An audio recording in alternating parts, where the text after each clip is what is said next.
میرے Islamic icon کے ناظرین، جب ہم انسانی تاریخ پر نظر ڈالتے ہیں تو بہت ساری اقوام ایسی نظر آتی ہیں جو اپنی بدکاری کی وجہ سے، اپنے گناہوں کی وجہ سے، اپنے غلط کاموں کی وجہ سے، اپنی نافرمانی کی وجہ سے خدا عز و جل کے عذاب کی مستحق ٹھہریں۔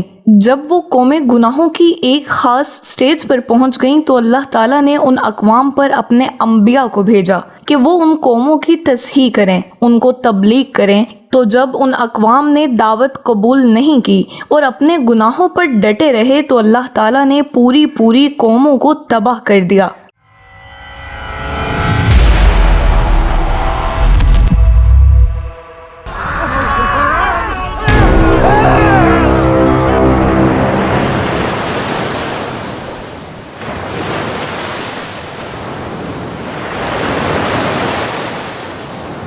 اسلامی تاریخ میں ایسی بہت سی قومیں گزری ہیں، جیسے قوم نوح شدید ترین طوفان سے غرق ہو گئی، قوم عاد کو اللہ تعالیٰ نے ہوا کے بغولوں کے عذاب سے تباہ کر دیا، قوم سمود اونٹنی کا واقعہ، قوم سبا کو زلزلے سے تباہ کر دیا گیا۔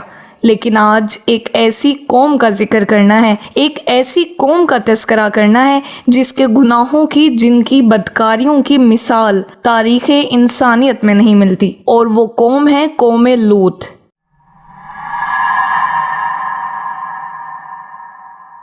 یہ قصہ ایک اعتبار سے حیرت انگیز بھی ہے اور ہر اعتبار سے سبق آموز بھی ہے۔ یہ ایک داستان عبرت ہے۔ میرے اسلامک آئیکن کے ناظرین، قذف کے معنی ہے پتھروں کی بارش ہونا۔ جی ہاں، آسمان سے پتھر بارش کی طرح برسے تھے، اور وہ جگہ آج بھی دنیا کے لیے ایک عجب سما پیش کرتی ہے۔ ملک شام کا ایک صوبہ ہے حمص، اس کا ایک شہر تھا جس کا نام سدوم تھا۔ حضرت سیدنا لوط علیہ السلام حضرت سیدنا ابراہیم علیہ السلام کے بھتیجے ہیں۔ آپ علیہ السلام سدوم کے نبی تھے، اور آپ علیہ السلام حضرت سیدنا ابراہیم خلیل اللہ علیہ السلام کے ساتھ ہجرت کر کے ملک شام میں آئے تھے، اور حضرت سیدنا ابراہیم خلیل اللہ علیہ السلام کی بہت خدمت کرتے تھے۔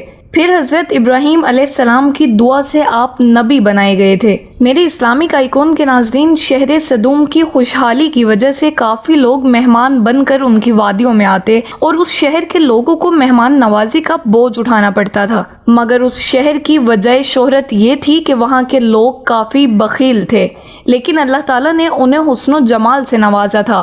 خوبرو لوگ تھے، حسن و جمال کی دولت ان کے پاس تھی، حسن و جمال کی دولت سے مالا مال تھے۔ انہوں نے جب دیکھا کہ بہت سارے لوگ ہمارے شہر کو وزٹ کرتے ہیں اور ہمیں ان کی مہمان نوازی کرنی پڑتی ہے تو وہ تنگ ہو چکے تھے۔ اس صورتحال میں شیطان مردود نے اپنا اتنا خطرناک وار کیا۔ اب ظاہر ہے کہ شیطان، جس نے ہمیشہ ہی اولاد آدم کو گمراہ کرنے کا چیلنج کیا ہوا تھا، ٹھانی ہوئی تھی، اب وہ ہر وقت اسی طاق میں رہتا ہے جہاں داؤ لگے وہ اپنا کام شروع کر دے، چاہے ایسا کرنے کے لیے اسے جو بھی انداز اپنانا پڑے۔ تو یہاں آپ سنیے کہ اس نے کیا کیا۔ تو ایسی صورتحال میں شیطان نے ان لوگوں سے کہا کہ اگر تم لوگ اپنے مہمانوں کی آمد سے نجات چاہتے ہو، انہیں اپنے سے دور کرنا چاہتے ہو، تو ایسا کرو کہ جب بھی کوئی مہمان تمہارے شہر میں آئے تو تم زبردستی اس کے ساتھ بدفعلی کرو۔ انہوں نے ایسا ہی کیا، اور آہستہ آہستہ یہ قوم اس برے کام کی عادی بن گئی۔ میرے اسلامک آئیکن کے ناظرین، دنیا میں سب سے پہلے بدفعلی اس طرح شیطان نے کروائی۔ وہ پہلے حضرت سیدنا لوط علیہ السلام کی قوم میں ایک خوبصورت لڑکے کی شکل میں آیا اور ان لوگوں کو اپنی جانب مائل کیا، یہاں تک کہ وہ بدفعلی کروانے میں کامیاب ہو گیا، اور اس کا ان لوگوں کو ایسا چسکا لگا کہ اس برے کام کے عادی ہو گئے، اور نوبت یہاں تک پہنچی کہ عورتوں کو چھوڑ کر مردوں سے اپنی خواہش پوری کرنے لگے۔ حضرت لوط علیہ السلام نے ان لوگوں کو اس برے کام سے منع کیا، انہیں بتایا کہ یہ بہت سخت گناہ ہے۔ جب ان کی قوم نے ان کی بات نہ مانی تو اللہ عز و جل نے ان پر عذاب نازل فرمایا۔ حضرت سیدنا لوط علیہ السلام نے ان لوگوں کو اس فعل بد سے منع کرتے ہوئے جو بیان فرمایا، اس کو پارہ 8 سورہ الاعراف آیت نمبر 80 اور 81 میں ان الفاظ میں ذکر کیا گیا۔ ترجمہ کنز الایمان: کیا وہ بے حیائی کرتے ہو جو تم سے پہلے جہان میں کسی نے نہ کی؟ تم تو مردوں کے پاس شہوت سے جاتے ہو عورتیں چھوڑ کر، بلکہ تم لوگ حد سے گزر گئے۔ لیکن حضرت سیدنا لوط علیہ السلام کے دنیا اور آخرت کی بھلائی پر مشتمل بیان عافیت کو سن کر بے حیا قوم نے بجائے سرے تسلیم خم کرنے کے جو بے باکانہ جواب دیا، اسے پارہ 8 سورہ الاعراف آیت 82 میں ان لفظوں کے ساتھ بیان کیا گیا ہے۔ ترجمہ کنز ایمان: اور اس کی قوم کا کچھ جواب نہ تھا بلکہ یہی کہنا تھا کہ ان کو اپنی بستی سے نکال دو، یہ لوگ تو پاکیزگی چاہتے ہیں۔ لیکن جب قوم لوط کی سرکشی اور خصلت بدفعلی قابل ہدایت نہ رہی تو اللہ تعالیٰ کا عذاب آ گیا۔ چنانچہ حضرت سیدنا جبریل علیہ السلام چند فرشتوں کے ہمراہ خوبصورت لڑکوں کی صورت میں مہمان بن کر حضرت سیدنا لوط علیہ السلام کے پاس پہنچے۔ ان مہمانوں کے حسن و جمال اور قوم کی بدکاری کی خصلت کے خیال سے حضرت سیدنا لوط علیہ السلام نہایت فکر مند ہوئے۔ تھوڑی دیر بعد قوم کے بدفعلوں نے حضرت سیدنا لوط علیہ السلام کے مکان عالیشان کا محاصرہ کر لیا اور ان مہمانوں کے ساتھ بدفعلی کے برے ارادے سے دیوار پر چڑھنے لگے۔ حضرت سیدنا لوط علیہ السلام نے نہایت دل سوزی کے ساتھ ان لوگوں کو سمجھایا مگر وہ اپنے بد ارادے سے باز نہ آئے۔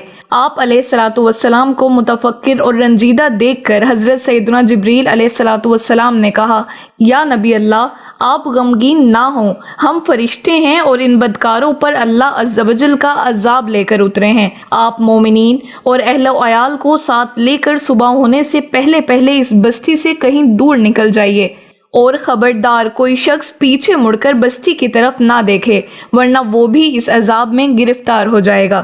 چنانچہ حضرت سیدنا لوط علیہ السلام اپنے گھر والوں اور مومنوں کو ہمراہ لے کر بستی سے باہر تشریف لے گئے۔ پھر حضرت سیدنا جبریل علیہ السلام اس شہر کی 500 بستیوں کو اپنے پروں پر اٹھا کر آسمان کی طرف بلند ہوئے اور کچھ اوپر جا کر ان بستیوں کو زمین پر الٹ دیا۔ پھر ان پر اس زور سے پتھروں کا می برسا کہ قوم لوط کی لاشوں کے بھی پرکچے اڑ گئے۔ عین اس وقت جبکہ یہ شہر الٹ پلٹ ہو رہا تھا، حضرت سیدنا لوط علیہ السلام کی ایک بیوی جس کا نام وائلہ تھا، جو کہ در حقیقت منافقہ تھی اور قوم کے بدکاروں سے محبت رکھتی تھی، اس نے پیچھے مڑ کر دیکھ لیا اور اس کے منہ سے نکلا، ہائے رے میری قوم!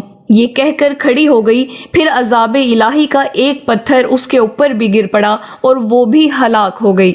پارہ 8 سورہ الاعراف آیت 83 اور 84 میں ارشاد رب العباد ہے۔ ترجمہ کنز ایمان: تو ہم نے اسے اور اس کے گھر والوں کو نجات دی مگر اس کی عورت وہ رہ جانے والوں میں ہوئی، اور ہم نے ان پر ایک می برسایا تو دیکھو کیسا انجام ہوا مجرموں کا۔ بدکار قوم پر برسائے جانے والے ہر پتھر پر اس شخص کا نام لکھا تھا جو اس پتھر سے ہلاک ہوا۔ حضرت سیدنا لوط علیہ السلام کی قوم کا ایک تاجر اس وقت کاروباری طور پر مکہ مکرمہ آیا ہوا تھا، اس کے نام کا پتھر وہیں پہنچ گیا مگر فرشتوں نے یہ کہہ کر روک لیا کہ یہ اللہ عز و جل کا حرم ہے۔ چنانچہ وہ پتھر 40 دن تک حرم کے باہر زمین و آسمان کے درمیان معلق رہا۔ جو ہی وہ تاجر فارغ ہو کر مکہ مکرمہ سے نکل کر حرم سے باہر ہوا تو وہ پتھر اس پر گرا اور وہ وہیں ہلاک ہو گیا۔